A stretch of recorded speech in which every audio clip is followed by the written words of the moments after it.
What's going on, guys? RonMan coming back at you, and today I want to talk about video game collecting and why we do that.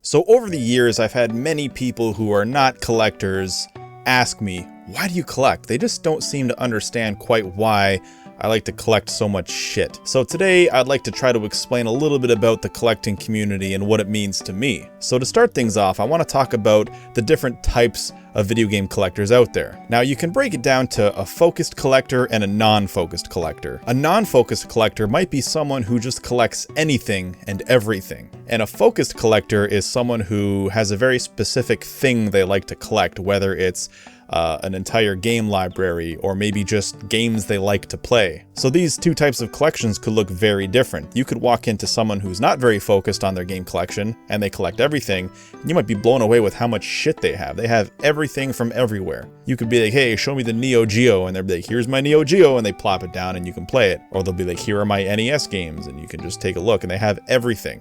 And in fact, I know some people who just collect anything and everything. Now, a more focused person's collection might look a little different. You might have someone who only collects games they actually want to play, in which case, their game collection might only be like 50 games. But they're all games that mean a lot to the person who's collecting them. So game collections vary from across the board, and I think it's really interesting to see into other people's collections to see what they like and what they enjoy, and what drives them to spend their money on video games. Now, when it comes to collecting, of course, there are pros and cons. And when it comes to the cons of collecting, there are quite a few downfalls. Number one, the price. It can be really expensive to build a game room like this. Like, I don't even know how much I've spent on all this shit. But that's another question I get all the time. How much have you spent on all that?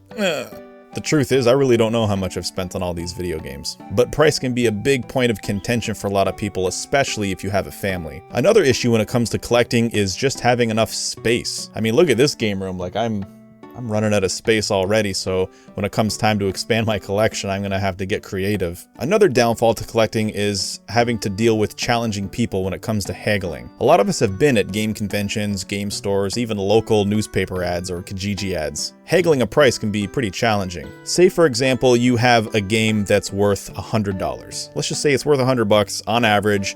Almost anywhere you go, it's for sale for $100. Local game stores, $100, eBay, $100, and let's just say you have it priced at $100, and you get that fucking guy who's like, well, how about 80? No, 100. I fucking want 100. Like, fuck you. Now, if I have this same game priced at 120, I would say it's safe to ask, how about 100? Because that's fair. But no, there are some people that no matter the price, they're always gonna try to offer you less. I fucking hate those people. Don't be that person. So dealing with those types of people, it's not exactly fun when it comes to game collecting. What are some of the benefits of collecting? Well, number one, any substantial game collection is going to be worth something, so some people collect just for the simple fact that it's worth a lot. How about nostalgia? A lot of people feel super nostalgic for old video games. In fact, when I got back into collecting around 11 years ago or so, I remember I popped in Mega Man X and I started playing it, and it was the first time that I had played it since I was a kid, and the feelings of nostalgia just...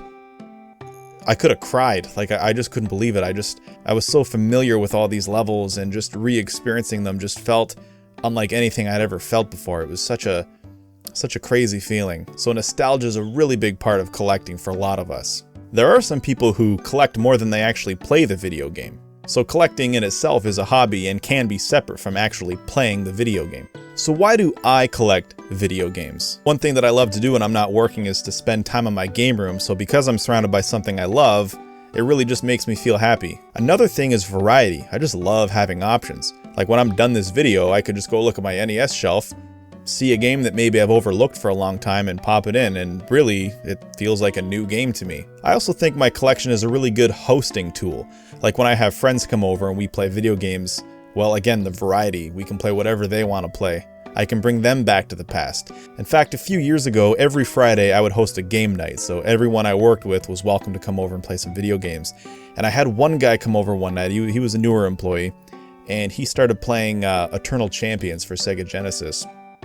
And he had popped it in and started playing, and I thought he was going to start to cry because I could tell that nostalgia was hitting him right in the face. And that made me feel good that I kind of helped him, go back to the past. So there you have it, guys. That's why I collect. I want you to tell me, why do you collect?